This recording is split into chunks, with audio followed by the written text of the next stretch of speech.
Bismillahirrahmanirrahim. Assalamualaikum warahmatullahi wabarakatuh. Selamat pagi, selamat hari Jumat, selamat apa ya? Selamat berakhir pekan. Eh, Khususnya buat anak-anakku kelas 6 nih. Semoga masih masih semangat, masih sehat, masih baik-baik aja lah. Seperti biasa di hari Jumat kita belajar bahasa Inggris. So, apain ya? Nih, kita mau nge-review dari lesson pertama sampai lesson ke-6 di semester 1 sebagai persiapan untuk menghadapi UAS, sekaligus Bapak juga pengen ngasih kisi-kisi secara kasar. Jadi kalau kisi-kisi lengkapnya kan nanti. Nah, kalau ini namanya kisi-kisi secara kasar. Jadi kira-kira soalnya akan jadi seperti apa yang dibahas di setiap di setiap lesson itu apa aja. Sebelum jauh kita mulai, alangkah baiknya kita memulai dengan berdoa terlebih dahulu. Berdoa dimulai. Raditu billahi robba wa bil islami dina wa bi muhammadin nabiyyi wa rasulah rabbi zidni ilman warzuqni fahman bi rahmatika ya arhamar rahimin. Oke, sebelum memulai semuanya silahkan dibuka, diambil buku paketnya bahasa Inggris kelas 6, terus di buku tulisnya juga kalau misalkan ada materi yang perlu untuk ditulis sebagai tambahan. Oke. Kita review secara garis besar dulu deh. Ini buku ini kalau menurut Bapak gimana dibanding dengan materi kelas 4 dan kelas 5?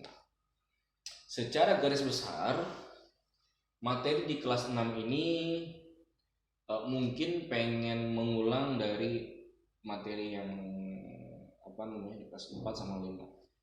Jadi materinya tuh untuk Bapak mudah.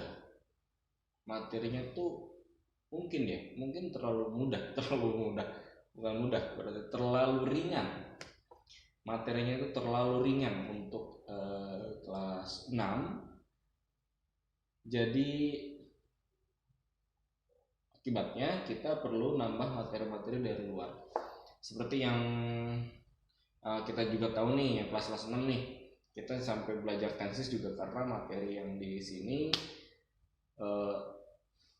terlalu ringan gitu maksudnya. Jadi malah kayaknya di kelas 5 udah berat, di kelas 6 bukannya dilanjutkan lagi supaya nyambung, tapi ini malah diturunin tingkatnya, terus malah diulang. Mungkin itu yang jadi jujur yang jadi concern Bapak kalau misalkan ternyata di beberapa hal kita kayaknya mesti ini deh gitu, mesti nambah. Oke deh, sebelum makin panjang pembukaannya, kita mulai langsung ke lesson pertama. Di lesson pertama judulnya itu What do you like? Tapi pas dibuka isinya itu pembahasan tentang have, bukan like. Oke, like itu apa, have itu apa? Like itu kalau gimana bilangnya?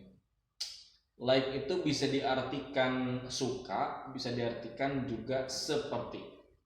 Kalau misalkan Bapak bilang I like chocolate, saya suka coklat. Tapi kalau pakai to be, I am like chocolate, jadinya malah saya seperti coklat. Jadi hati-hati ya. Nah, di awal kiranya mau dibahas tentang like, tapi malah dibahas tentang have atau has. Jadi penggunaan kata have atau has ini dua-duanya artinya sama, artinya mempunyai. Yang membedakan cuman segi kalimatnya sama subjeknya. Kalau kalimat pernyataan subjek pasti nyambung. Jadi have ini cuman buat I you we they, sedangkan she it buat has. Tapi kalau misalkan pertanyaan semuanya kebanyakan pakai have karena pakai do. Paham ya?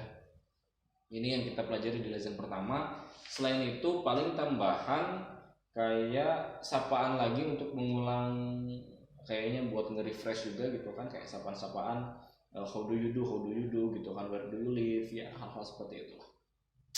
Kita lanjut di lesson kedua.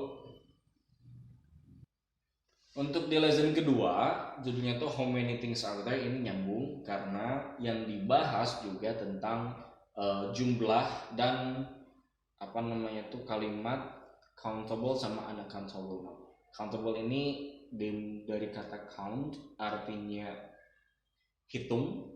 Able ini dapat atau mampu. Jadi countable itu bisa dihitung. Kalau pakai tambahan jadi uncountable noun, uncountable jadi tidak, jadi artinya negatif, jadi tidak dapat dihitung. Di sini juga ngebahas tentang how many boards gitu kan, are there, how many bla bla segala macam, dan jawabannya two boards itu simple. Kalau pakai angka gitu kan, kayak di rumah nih. Ini kalian nonton videonya entah di mana, di rumah atau mungkin di sekolah. Misalkan kita di sekolah gitu kan, pertanyaannya how many chairs are there? Berapa banyak kursi di sana? Kursi di sana di seluruh sekolah, di seluruh ruang kelas misalkan. Ada sekitar 100 kursi misalkan, berarti bilangnya there are 100 chairs. Itu kalau misalkan pakai angka. Kalau misalkan nanya nih gitu kan, ada di sini ada beberapa kursi tapi nggak pakai angka, jadi pakainya sum, angkanya diganti pakai sum. Jadi there are some chairs, there are some chairs. Ada sum, ada ini yang perlu di perlu perhatiin. Kalau dari segi bahasa dua-duanya sama, artinya sama-sama beberapa, tapi dari segi penggunaan agak beda. Untuk some itu menunjukkan kalimat positif.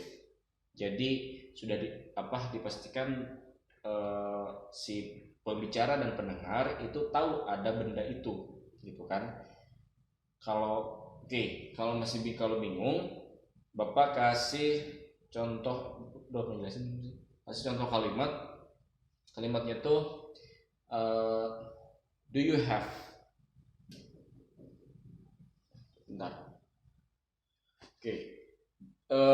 do you have some atau any water, artinya apakah kamu punya air, kan gitu. Air ini kan tidak bisa dihitung ya. Do you have some water? Nah, kalau pakai some artinya misalkan Bapak nanya ke kamu nih gitu kan, do you have some water, apakah kamu punya air gitu kan. Itu artinya Bapak tahu kalau kamu punya air, tapi karena pakai some dan dananya itu kayak boleh nggak minta air gitu kan, boleh nggak minta air punya kamu gitu kan, kalau dalam bahasa Indonesia yang betul secara ekspresif begitu. Tapi kalau misalkan pakainya any itu Bapak nggak tahu do you have any water gitu kan, Bapak nggak tahu kamu punya air atau enggak gitu. Kalau pakai some, Bapak tahu kamu punya air dan apakah kamu mau ngasih air ke Bapak atau enggak, itu makanya nanya. Tapi kalau pakai ini, Bapak nggak tahu kamu punya air atau enggak gitu. Kalau misalkan punya yes I have atau no I have not, simple. Tapi kalau misalkan pertanyaannya do you have some water dan kamu jawab no I have not, artinya kamu nggak mau ngasih Bapak air gitu, maksudnya simple. Next. Terus di sini karena kita bahas yang countable sama uncountable noun, artinya jadi kalau misalkan satu gitu kan, terus penggunaan to be nya juga udah pernah kita bahas juga kan berkali-kali, bahas tentang subjek sama to be. Kalau misalkan subjeknya satu pakainya is gitu kan, kalau subjeknya banyak pakainya are, hal seperti itu sudah sih. Udah lesson kedua loh, udah 9 menit. Next, lesson ketiga. Next, di lesson ketiga, di sini kita belajar dua hal. Yang pertama profession, yang kedua family. Miring deh. Bentar. Nah, masih miring. Ada profession, ada family, atau profession atau job, pekerjaan, sama family atau susunan keluarga. Secara grammar untuk yang profession dan family dua-duanya ya. Oke, secara grammar itu mudah karena rumusnya cuma subject, to be, sama job atau profession sama. Terus kesannya mungkin subject, to be, terus sama status di keluarga apa. Kayak he is my brother, she is my sister gitu kan. He is my father, he is my grandfather, she is my grandmother, she is my aunt mungkin, atau he is my nephew dan sebagainya. Itu mudah secara grammar, kedua materi ini mudah. Yang susah adalah ngafalinnya, karena pekerjaan ini kan banyak, maksud aku tuh banyak pekerjaan tuh, ada guru masuk pekerjaan, murid juga masuk pekerjaan, terus supir, terus pembawa berita, terus waiter, terus fotografer dan sebagainya. Itu mengafalinnya harus pakai bahasa Inggris, itu paling susah. Terus yang di family itu bahas tentang status keluarga. Kayak misalkan ini yang gimana ya, kalian juga kan kayaknya udah juga di kelas 5. Kalau misalkan ayah saya punya saudara perempuan, ya, punya kakak perempuan, ayah saya punya kakak perempuan. Kalau Sundanya kan bilangnya uwa, atau Indonesianya kan tante. Inggrisnya berarti gimana? Inggrisnya berarti aunt. Oke, simple ya, kayak begitu. Tapi kalau aunt ini, kalau saudara kakak perempuannya dari ayah saya punya anak, nah anaknya ini ke saya siapa? Itu yang jadi hal-hal menarik kalau buat bapak gitu, karena banyak yang nggak ngeh gitu, banyak yang lengah gitu di soal-soal yang kayak gitu. Dipahami lagi family tree, hati-hati karena soal-soal begini sering membuat lengah. Pokoknya hafalin bedanya nephew, niece, terus cousin, terus uncle, aunt. Cuma itu aja sih. Cara apa sih yang harus dihafal, karena itu yang paling sering salah. Maksudnya, kayak kalau ayah saya punya ayah, berarti dia siapa? Itu kakek, simpel. Tapi kalau kayak sepupu, keponakan, paman, bibi, atau uwa gitu kan, itu kadang sering ketukar. Hati-hati aja. Gitu deh.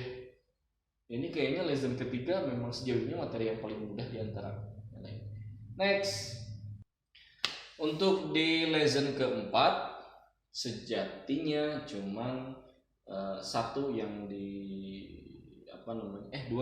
dua yang dipelajari. Yang pertama simple present tense, yang kedua adjective order. Terus dulu, karena buatnya minder sama tulisan sendiri. Mana sih? Simple present tense sama adjective order, cuman dua ini yang dipelajari di sini, tapi cukup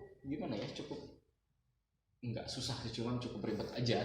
Karena untuk di present tense itu kan, di simple present tense itu artinya tuh jadi bentuk kalimat yang tidak menunjukkan keterangan waktu. Jadi di simple present tense ini cuma sebagai penjelasan dan ngasih tahu aja, kayak saya suka baca, ya udah selesai gitu. Nggak ditanya kapan bacanya, atau dibaca atau baca apa, enggak. Cuman saya suka baca, atau saya pakai ini, saya pakai itu, udah selesai.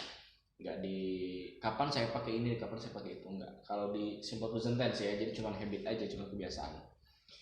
Yang kedua di adjective order, atau ini yang paling sering orang bilang, Pak, ada bahasa Inggris mah pusing karena dibolak-balik. Nah ini gara-gara materi adjective order nih, emang suka begitu. Contoh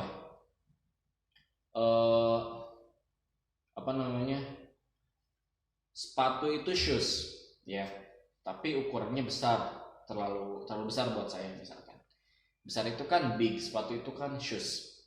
Kalau dalam bahasa Indonesia ini kan sepatunya besar gitu kan, atau sepatunya terlalu besar buat saya gitu kan. Tapi kalau dalam bahasa Inggris, kalau sepatu besar itu, sepatu kan shoes, besar kan big, enggak shoes big, enggak, tapi big. Jadi balik di depan. Jadi keterangan dulu, baru yang keterangan si bendanya dulu, baru bendanya di terakhir. Jadi big shoes, pokoknya begitu. Jadi kalau benda apapun kita mau ngomongin, misalkan kursinya nih rusak itu Inggrisnya broken, ya kan? Broken, ini beda-beda. Tapi kalau buat di satu itu cuma broken aja, broken misalkan. Terus kursi itu chair, enggak jadi chair broken, enggak, bukan chair is broken juga bisa, tapi enggak gitu kan. Tapi jadinya dibalik, broken chair, kursi rusak. Simpel. Dibuka lagi deh kalau misalkan kalian masih bingung di adjective order, karena waktu itu pas video seperti ini dibahas, pas ketemu juga waktu itu juga dibahas. Next, di lesson ke-5. Di lesson ke-5, nah ini nih mulai kelihatan lesson chain-nya, karena sejatinya aslinya di sini cuma membahas tentang binatang aja, tentang animal.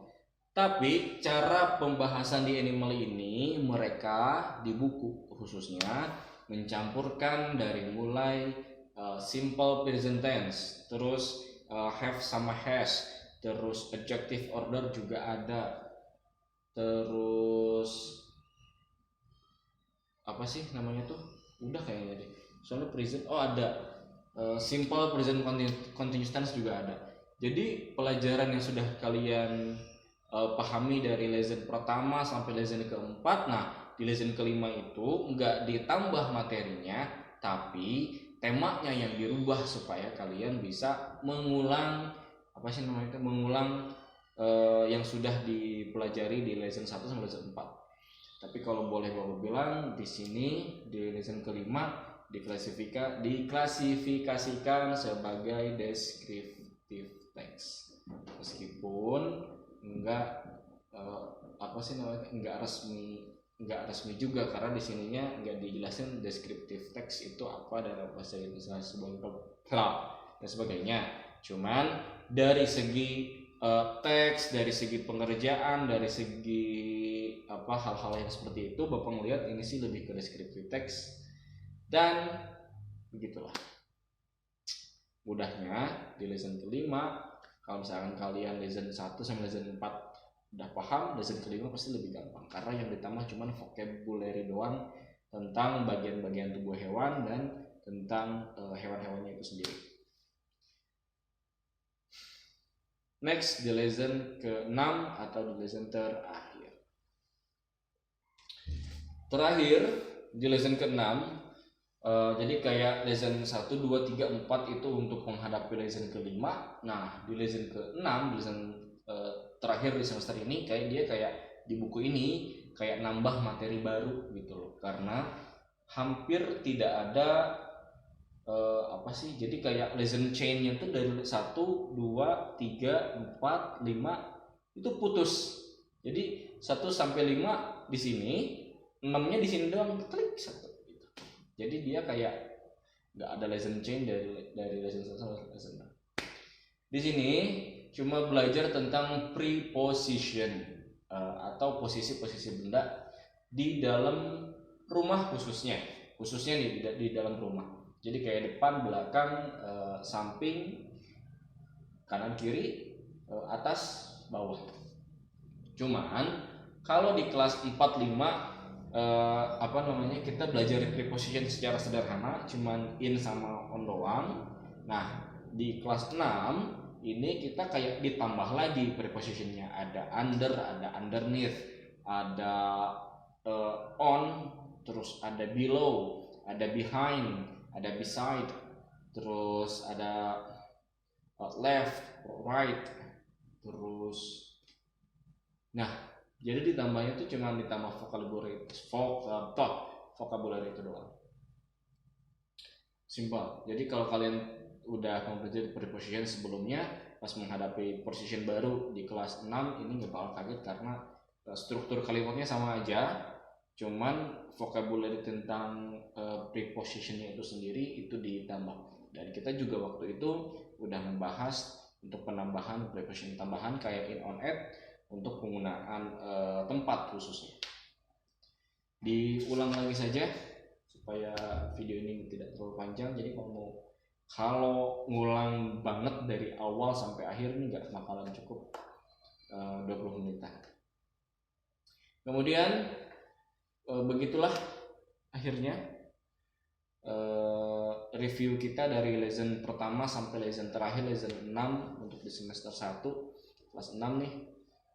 Dan itulah kira-kiranya apa yang akan Bapak buat sebagai soal buat di UAS nanti. Jadi soal UASnya nggak bakalan jauh dari buku, so tolong diperhatiin baik-baik materi di setiap lessonnya. Bapak juga udah nulis materi ini belajar apa, materi ini belajar apa gitu kan. Kalian kalau misalkan mau nambah nambah pemahaman gitu kan supaya makin paham, jadi materi-materi yang tadi sempat Bapak tulis itu di searching di Google dan kamu bisa belajar lebih jauh lagi. Kemudian terakhir mungkin tugas sebelum menghadapi UAS, tolong review di halaman 63 itu dikerjakan ya. Review halaman 63 dikerjakan, nanti pas kita ada waktu buat ketemu, kita bahas semuanya, semua soalnya kita bahas yang benar yang benar semuanya ya, really semuanya dari mulai halaman 63 sampai 66. Karena waktu itu Bapak tahu kalian karena Bapak juga waktu itu cuma ngasih untuk di halaman 66 bagian C doang, tapi sekarang semuanya harus dikerjakan. Gitu saja untuk video kali ini, udah 20 menit lebih juga. So sehat-sehat semuanya, kita ketemu lagi mungkin minggu depan. Subhanakallahumma wa bihamdika asyhadu an la ilaha illa anta astaghfiruka wa atubu ilaik. Wassalamualaikum warahmatullahi wabarakatuh. Have a good day, have a good weekend, have a good time, and see you next time.